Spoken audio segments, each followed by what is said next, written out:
In today's class, so we will be discussing about one more topic which is called the derivation tree or the parse tree. Derivation tree or a parse tree.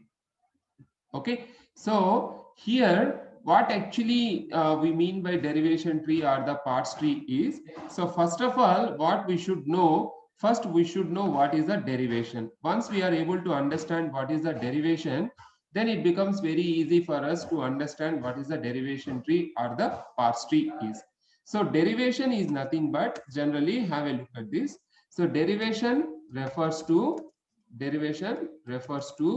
the process of deriving a string from the given grammar Okay, now means, now you will be given some input as a grammar and you will be given some string as input. Now what we need to do is we try to derive that string W from the given grammar G. So if we are able to do that, then we can say that yes, we are able to successfully derive the string from the given grammar. Generally, we have two different types of derivations. Okay, so there are two types of derivations. So what are the two types of derivations? Let us go ahead. The first one is leftmost derivation and the second one is rightmost derivation. So these are the two different types of derivations. Okay, so now without looking into the theoretical part, let us go ahead and we try to work out with some examples so that you can easily understand what is this derivation is. Okay, so let us switch to our paint screen. Now you can see here, please try to understand. We have been given with some grammar. What is the grammar here? This is our grammar. So this grammar says that we have productions. S derives to small a, capital S, or A. So these are the S productions. And A productions are capital A derives to capital S, small b, capital A, or capital S, or small b, small a. So these are the S productions and A productions. Now what we have to derive here, we need to derive whether, we need to check whether it is possible for us to derive this string or not. So double A, double B, double A. So this is the string which we have to derive now. So now we need to check whether it is possible to derive or not. So now please observe, out of all these productions, so what is the first production here? So our first production is, this is our first production. Now what is the variable which is deriving that production? Which is nothing but capital S. Now what we have to do now? We need to start from the start symbol of our grammar. Okay, so as part of the derivation process, first we need to start from the start symbol of our grammar. So we are going to specify the derivation with this symbol. Okay, so S derives to. Now here please observe, I am going to take this input string also. Let us take this input string also, so that we can, it will be very easy for us. So totally we have the length of the string like this, 2, 3, 4, 5 and 6. Okay, now let us have a look at this. So this is small a, small a, wait a second.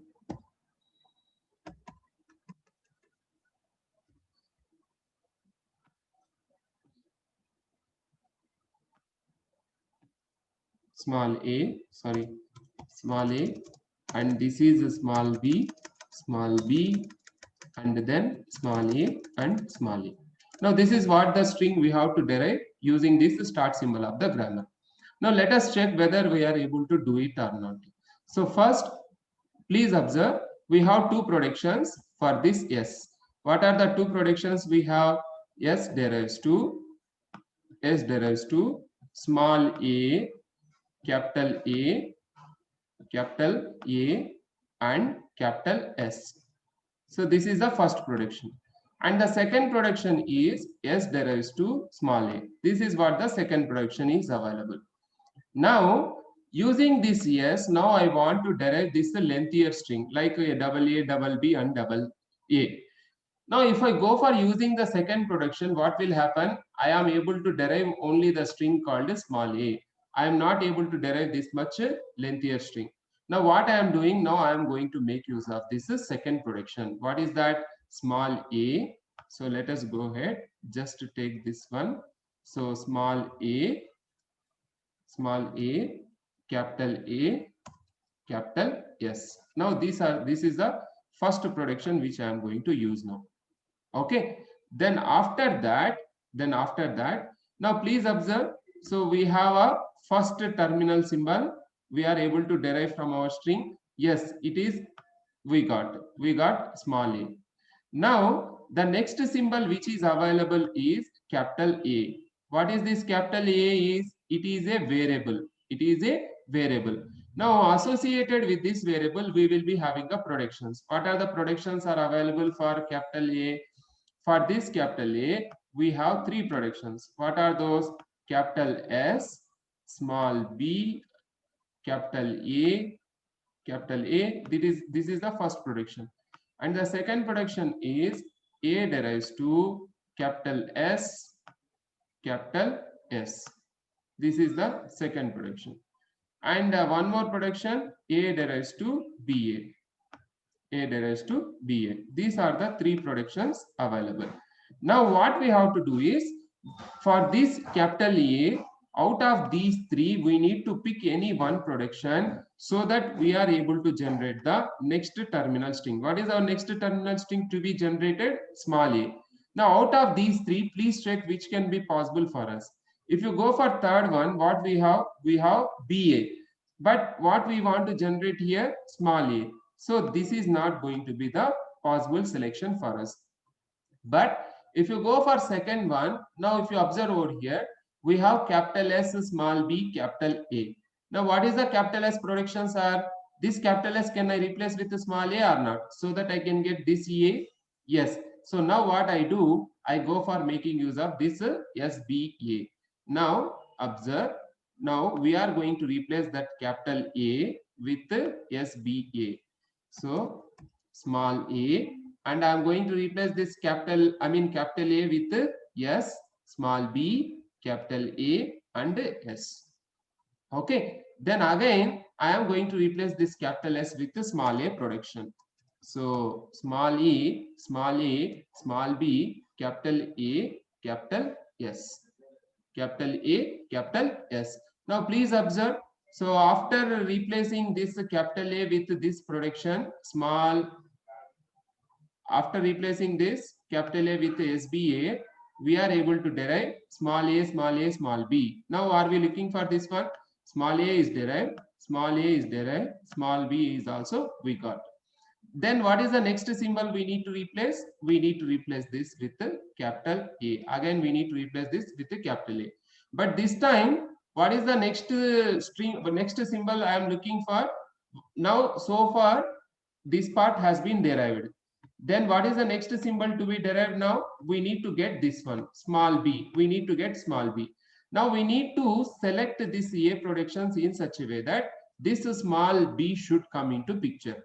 So what is this? Can I take this one? Capital A derives to BA. Can I select this one? Now I am going to do that. So now I am going to replace that capital A. I am going to replace that capital A, small b, capital A with BA, and it will be yes. It will be yes. Now please observe. Now we got double A, double BA. So up to this we have derived. Double A, double B, A. Up to this we have derived. Now we need to derive A also. So in order to get that string small a, now we need to check whether any such productions are there associated with S which will derive small a. Do we have such type of production? Yes, here we have a production. Now what I do now, so just replace that capital S, just replace that capital S with small a. Now please observe. So this is what the input string we are able to derive now. Now what is the input string we have been asked to derive? The input string that has been asked to derive is, this is what the input string that has been asked to derive. Now these two are both are same or not? Yes, these are both are same. Now is it possible for us to derive this string from the given input grammar or not? Yes. Okay, so this is how we are able to derive the required string from the given input grammar. Now this entire process itself is called a derivation process. Okay, so now please try to understand.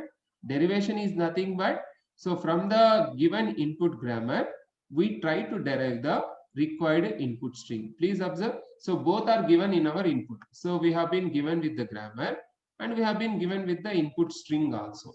Now we need to check whether it is possible for us to derive the given input string W from the given grammar G or not. If we are able to do that, then we can say that yes, we are able to derive the required string from the given input grammar. Okay, now please observe here, there is one very important point which I want to tell you over here. So the very important point here is, see, every time, so more specifically, I can say that yes, it is a derivation, but more specifically, the example which I did is, it is a leftmost derivation. It is a leftmost derivation. So whatever the example derivation process which I did over here, it is an example for the leftmost derivation.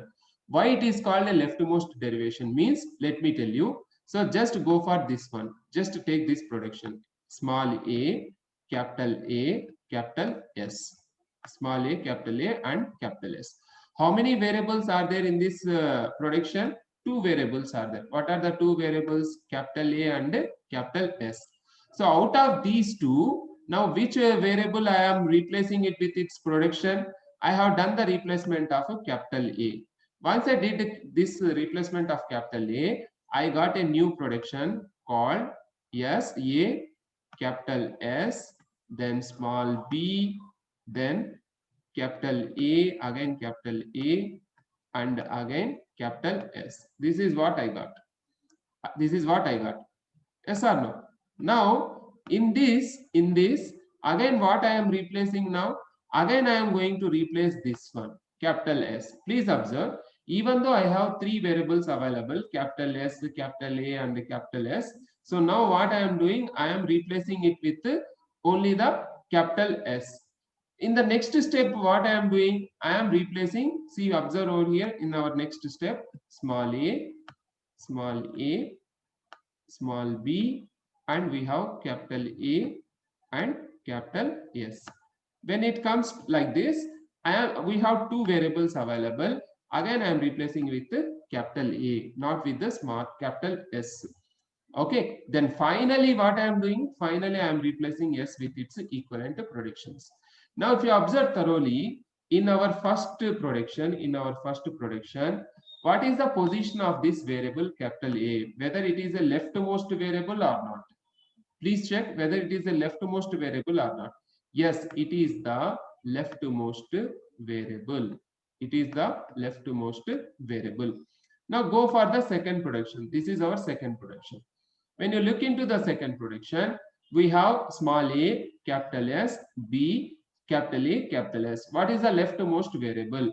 So this is the leftmost variable. Now which variable I am replacing now? So I am replacing the leftmost capital S. And in the last case, as we here in the third case, again I am replacing the leftmost capital A. And in the last case, as we have only one variable, so finally I am replacing that one. So from this, what I want to tell you is, on each and every step of derivation, please listen carefully. On each and every step of derivation, every time what I am doing, I am replacing only the leftmost variable available inside the production. Okay, so please try to understand. On each and every step of derivation, if we replace the leftmost variable available inside the production, then we call such type of derivation like the leftmost derivation. Okay, so please try to understand what is the meaning of leftmost derivation is. So this is what the derivation process is. This entire process is a derivation. But every time what we are doing is, so while doing the derivation, every time we are going to replace the leftmost variable which is available inside the production. So as we are replacing the leftmost variable which is available inside the production, so hence we are going to say that, or we are going to call that, so this is going to be the leftmost derivation process. Okay, so that is the reason I told you that. So we are going to have the derivation which has been classified like a leftmost derivation and as well as the rightmost derivation. Now I hope from this you might have understood what might be the rightmost derivation is. So rightmost derivation in the sense, so rightmost derivation, the meaning of rightmost derivation is, here we are going to replace, so every time so replace the rightmost variable of the production. Okay, so every time what we are doing, we are going to replace the rightmost variable of our production. If we do that, by doing that, if we are able to derive our required string in the sense, then we call the rightmost derivation. What is the meaning of that? So let us take the example here, same one here. So what we have done, so we have taken small a, capital S. In our leftmost derivation, we are replacing capital A. But as we take the rightmost derivation, first we try to replace with the capital S. So what is the capital S here? This capital S can be taken in many ways. Now what I do, I am going to replace it with small a. I am going to replace it with the small a. So once I replace it with the small a, wait a second, capital S. So now replace it with the small a. Now I am replacing it with the small a. Okay. So we got one small a on left side, another small a on right side. Now as we have only one variable available, now we need to replace this a with some other production. What is that production? Let us take, I am going to take SBA. Capital S, small b, capital A, small a, capital A, small a. Now, as we have, this is the production, we have two variables, S and A. Which one is the variable available on the right hand side? So it is available on a capital A. Capital A will be the variable which is appearing on the right hand side. Okay. Now we need to replace it with some other production. A capital S, small b. Now I am going to replace this capital A with the production called a BA. I am going to replace it with BA. Now please observe what is the answer we'll be getting. So this capital A will be replaced with BA. Now finally we have only one variable left with. Now capital S, that capital S, now I am going to replace it with this one. So small a and capital S will be replaced with small a, double B, double A. Okay, so this is what our rightmost derivation is. So this is our rightmost derivation. Okay, this is our rightmost derivation. So what is happening in the rightmost derivation? Please observe, every time what I am doing, I am replacing the rightmost variable. So this capital S has been replaced. Okay, then in the second production we have only one variable available, so we don't have anything, any other choice. So must and should we'll replace with the capital A. But here in these two cases, capital S and capital A, we are going to replace capital A first, and then we are going to replace capital S. So this is our rightmost derivation. Why it is the rightmost derivation? Every time we are replacing the rightmost variable available on the production. But whereas in the case of leftmost derivation, first we started with the leftmost variable. We try to replace the leftmost variable. Then we have replaced capital S. We replaced capital S. Then we replaced capital A, which is the leftmost variable. Then we replace the capital S. Okay. Now this is what we call the leftmost derivation and as well as the rightmost derivation. And sometimes it is also possible that you can also go for a mixed derivation. Mixed derivation in the sense, so you are going to combine both left and rightmost derivation. Rightmost derivation means you are going to make use of the combinations of both the leftmost derivation and as well as the rightmost derivation. Okay, so this is what actually we call the derivation is. So technically, let me write technically what is the derivation means. So this is how we are going to specify. So we are going to start from the start symbol of our grammar and we are going to derive the required string W. Okay, and here, so we are going to replace it with star. So here we are going to specify it with star. Here we are going to specify with star, or here let me write on top of it we are going to specify it with star. So if we specify star in the sense, what do you mean by that? It represents that by applying the multiple steps, we are able to derive that string W from the start symbol of our grammar. Okay, now how do you represent the leftmost derivation? So let me write how we are going to represent the leftmost derivation. So we are going to represent, let us observe, S is the start symbol of our grammar, then W is the string which we need to derive using the leftmost derivation. So this is how we are going to represent. Okay, so on just below this arrow, we are able to find the LM. If you are able to see this symbol LM in the sense, it refers to the leftmost derivation. Suppose think that if we have some other representation like this, S derives to W and just below that we have RM, then it refers to the rightmost derivation. Okay, so this is what we mean by the derivation process is. Okay, now once we are able to understand this derivation process, let us go ahead and we try to see what do you mean by the derivation tree is. So far what we have done, we try to represent the derivation process in a step-by-step fashion, but now we try to represent the entire derivation process in the form of a tree. Okay, so let's go ahead and we'll look into our document once over here. So here just now we discussed three types of here. So mixed derivation process. Okay, so what is this leftmost derivation? Leftmost derivation in the sense, so replacing every time. So replace the leftmost variable of the production. Leftmost variable of the production. Okay, so that is the leftmost derivation.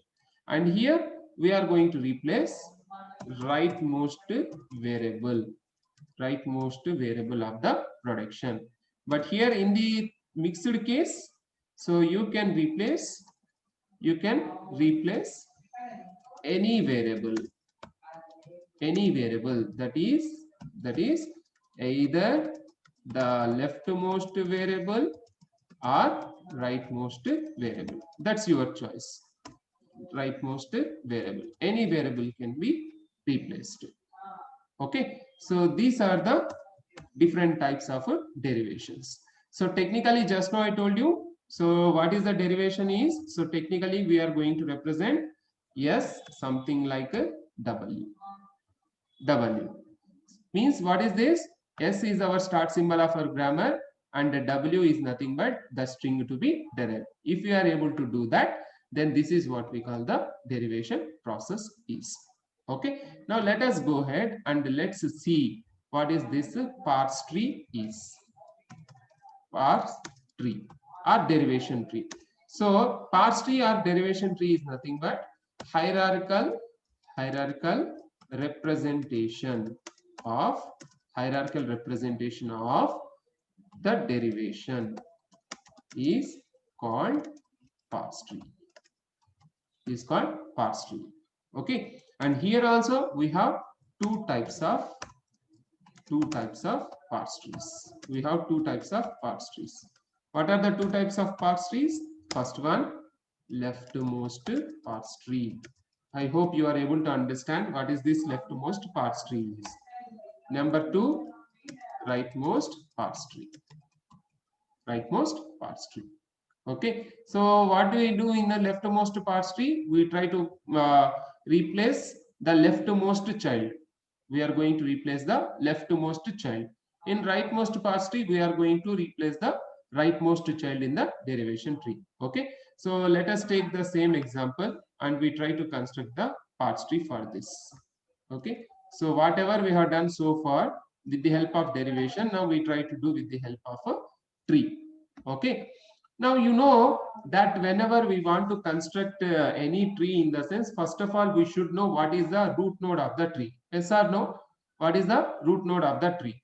Now here, when we want to construct any parse tree, first of all we should know some rules or properties, some properties of a parse tree.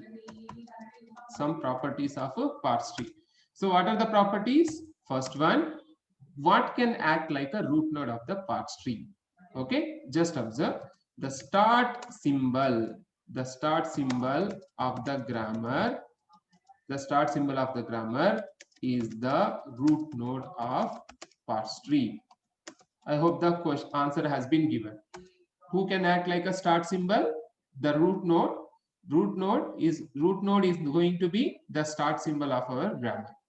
Okay, then the second one, once we have a root node, then automatically we will be having some intermediate nodes and we will be having some leaf nodes also, right? So who can act like a intermediate nodes or leaf nodes? So leaf nodes are terminals. So if we are having leaf nodes, in the sense, all our leaf nodes are going to be the terminals. Okay, then who can act like an intermediate node, in the sense? So any variable or variables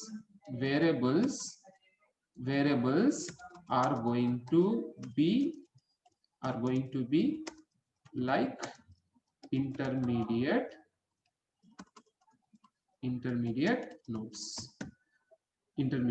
nodes. Okay, so using these three rules, now we'll try to construct our parse tree. Okay, so just now we discussed what is the start symbol of our grammar. S is the start symbol of our grammar. Let us start. S is the start symbol of our grammar. Now what is the string we want to derive? This is the string we want to derive. Small double a, double b, double a. Now out of these two production, which production I have to use now? I need to use capital A, small a, capital A and capital S. So just we are going to expand this like this. So this is a small a and this is capital A and this is capital S. This is capital S. Now please observe, this is our root node and as it is a terminal, please observe small a is a terminal. Now this is going to be the leaf node. So this is going to be the leaf node. This cannot be expanded further. Now we have a variables like capital A and capital S. This can be further expanded, in the sense, now these two can be acted like intermediate nodes for us. So these two can be acted like intermediate nodes.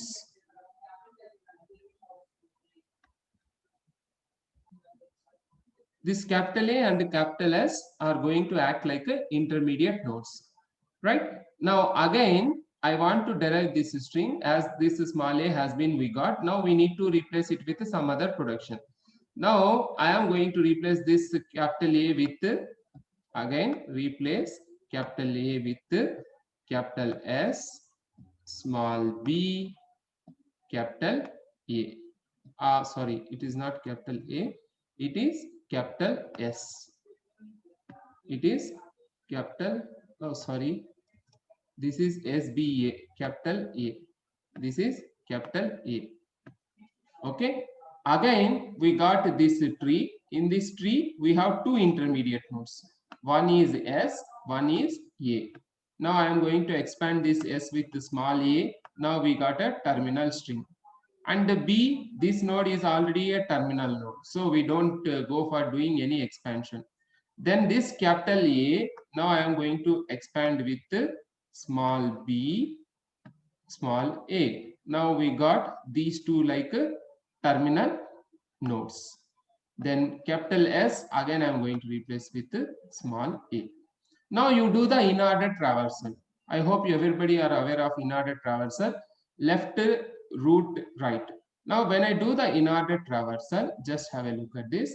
First we'll start with small a, then coming back to left, left, left. So here we have again small a, then root, b, then again left.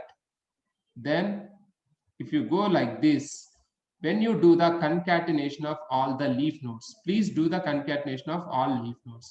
When we do the concatenation of all the leaf nodes, then we got AA, BB, AA. So this is what we are going to get. So is it the string that we are looking for? AA, BB, AA? Yes. Now this is what we call parse tree. And more specifically, as I have done the expansion of leftmost variable every time. Please observe, here I have done the expansion of capital A, then I have done the expansion of capital S, then I have done the expansion of capital A, then finally I have done the expansion of capital S. As we are doing the expansion of the leftmost tree or subtree or leftmost node available inside our tree, now we say that more specifically this is going to be the leftmost parse tree. So this is how we are going to construct the parse tree for the given grammar. Okay, now let us try to construct the rightmost parse tree. So for the construction, so start from the start symbol of the grammar, then expand with its productions. So we are going to expand small a, capital A, and capital S. And what is the rightmost variable we have? I mean rightmost subtree over here or node here, capital S. Now I am going to replace this capital S with small a. Replace this capital S with small a. Then we have left with only one variable, which is capital A. So replace this capital A with its equivalent production. When we do the expansion, we got small a, capital A, and capital S. Small a, capital A, and capital S. And then we are going to replace, as we are using the rightmost derivation, replace capital S. Now I am going to derive this with the small a. And then we go for capital A. This capital A can be like this. Capital A can be, just have a look at this. This can be, did we committed any mistake? Just have a look at this. Sorry, I have done complete wrong. Instead of writing A productions, I have written S productions. So this will be S, small b, and here we have capital A. And now we will replace this A with its equivalent production, small b, small a. B is already a terminal, replace S with its production called capital E. Okay, I mean small a. Now do the left to right concatenation of the terminal nodes. So this is the one terminal node, this is the second terminal node, and this is the third terminal node, this is the fourth terminal node. I think here also we have a terminal node. Then this one is the fifth one. Now we need to do the concatenation of all these terminal nodes. Okay, so first from here, start from here. So this is our first, then go for here. This is our second. Okay, this is our second. Then it has been concatenated with this terminal node. Then again it has been concatenated with this terminal node. Then again concatenate with this terminal node, small a. Then finally we concatenate with small a. Okay, when we do the concatenation, we got small a, small a, small b, and small a, small a. So which is nothing but our required string. And this is the example for rightmost parse tree, rightmost derivation tree, or rightmost parse tree. Why it is the rightmost parse tree? The reason, so every time we are trying to replace the rightmost intermediate node available inside the parse tree. Okay, so this is how we are going to construct the parse tree, and we are able to construct the derivation for the given input string using the given input grammar. Okay, so like this we are going to have the concept of parse trees and as well as derivations. And there is one more term, technical term, which I want to discuss over here, which is nothing but yield of the tree. Please have a note of this, yield of the tree. What might be the yield of the tree? Yield of the tree is nothing but left to right concatenation of all leaf nodes. Or I can write something like this. Yield of the tree will be concatenation of leaf nodes. Concatenation of leaf nodes from left to right. Left to right will be considered like a yield of the tree. Now whatever we have written over here, this will be after doing the concatenation like this. So this is what we are getting. This is what we are getting. So this is what we called a yield of the tree. Now here in this case also, once we do the left to right concatenation of leaf nodes, this is what we are getting. So hence this is also called the yield of the tree. Okay, so this is how we are going to find out the yield of the given tree. Okay, now let's go ahead and let us see like any other example is there. Now you can see here we have one more example, something like this. You can see here you may get some questions, something like this. You will be given some grammar like this.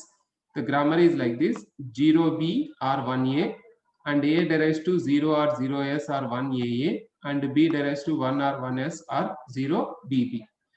Now for this input grammar, and they have given some input string also. What is the string that has been given? 00 11 01 01. So for this string, you have been asked to find out the leftmost derivation, and you need to find out the rightmost derivation, and as well as the derivation tree also. So when the simply, please try to understand, when only the derivation tree has been given, you can go for doing expansion of intermediate nodes. You can go for doing the expansion of intermediate nodes in any fashion, okay. But more specifically, when it has been given like a rightmost tree construction or leftmost tree construction, in such cases you have to be very, very specific when you do the expansion of the intermediate nodes. Okay, so this is what we have for today's class. So let us take, please everybody take this exercise and try to construct the leftmost derivation, rightmost derivation, and derivation tree for the given input string using the grammar. Okay, so let us see like whether you are able to do it or not, and we'll discuss about this in a next class. Okay, so that's it for today's class. So thank you very much for joining the today's session.